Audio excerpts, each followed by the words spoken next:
மரியே வாழ்க.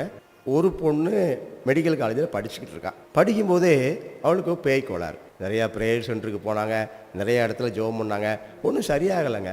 அப்போது ஒரு ஃபாதர் சொன்னார், நீங்கள் அவளை வேளாங்கண்ணிக்கு கூட்டிகிட்டு போங்க. அப்போ குடும்பம் பூரா வேளாங்கண்ணிக்கு போகிறாங்க. ஜெபமாலை சொல்கிறாங்க, எல்லாரும் சேர்ந்து ஜெபமாலை சொல்கிறாங்க. ஒரு ஜெபமாலையை முடிச்சுட்டு வெளியே வராங்க. அந்த பிள்ளைக்கு பேய் ஓடி போச்சு, செய்வன கோளாறு ஓடி போச்சு. பயங்கர அதிர்ச்சி. ஏன்னா ஒரு பேய் ஓடும்போது சத்தம் போடும்ல, ஆர்ப்பாட்டம் பண்ணும்ல, ஒன்றுமே இல்லை. ஜெபமாலை சொல்லிட்டு வராங்க, பேய் ஓடி போச்சு. எப்படி?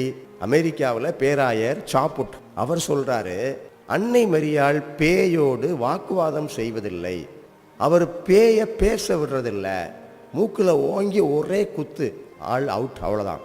ஏன்னா மரியாளுக்கு, அன்னை மரியாளுக்கு கடவுள் அந்த அதிகாரத்தை கொடுத்திருக்கிறார். அவர் விண்ணுக்கு மண்ணுக்கு அரசி, சாத்தானின் தலையை நசுக்கக்கூடிய வித்தை பெற்றவர், தீய ஆவிகளின் மீது அதிகாரம் கொண்டவர். இப்போ மரியாளுடைய இன்னொரு பரிமாணம் பாருங்க.